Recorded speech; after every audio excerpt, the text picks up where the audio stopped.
Okay, I'm going to take you through a quick walkthrough of the shop. It is an absolute disaster because we're completely rearranging everything. This is the first section I built back 20 years ago, and we added on since then. That's a jewelry station for fine filing and grinding, leatherworking stuff, laser that's going to be moved out of here. It doesn't really serve any purpose for what we do. This is a pneumatic press for squeezing the Kydex sheaths when they're really hot. Storage, work tables, bandsaws, blast cabinet.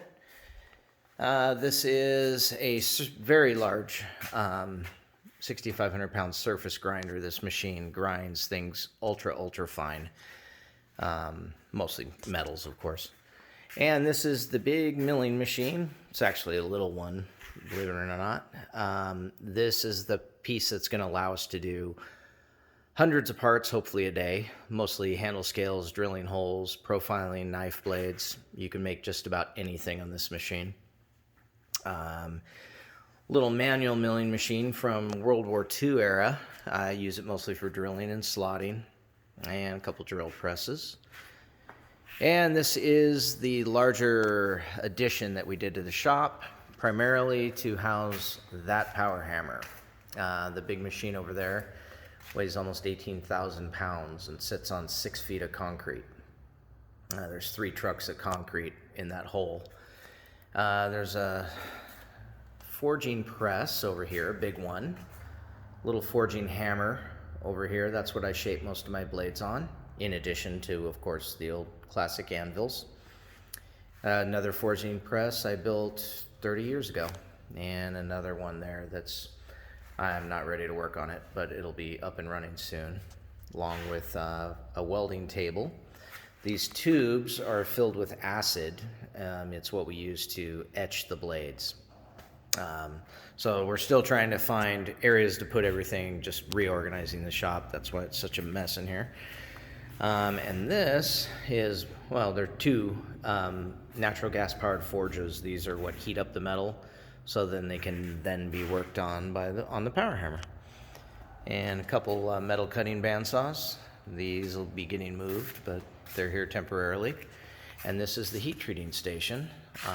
Digitally controlled kilns and liquid salt pots. They hold molten salt at anywhere from 300 to 600 degrees. Actually, some of the salts go up to over 2,000 degrees, and that's where all the heat treating is done. Over here, these are our 2 big game changer machines. One's a left side, one's a right side, so you need both machines to grind a knife. But they grind flat bevels on the knives. They came out of the old Imperial Charade factory in 2004 after their bankruptcy. Very rare machines to find in the country. They're usually sold outside of the country. So there aren't a whole lot of them around.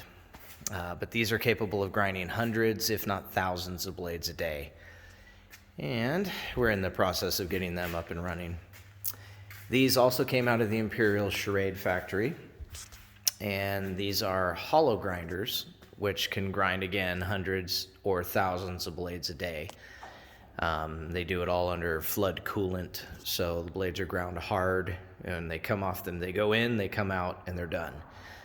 So these are really serious pieces of equipment.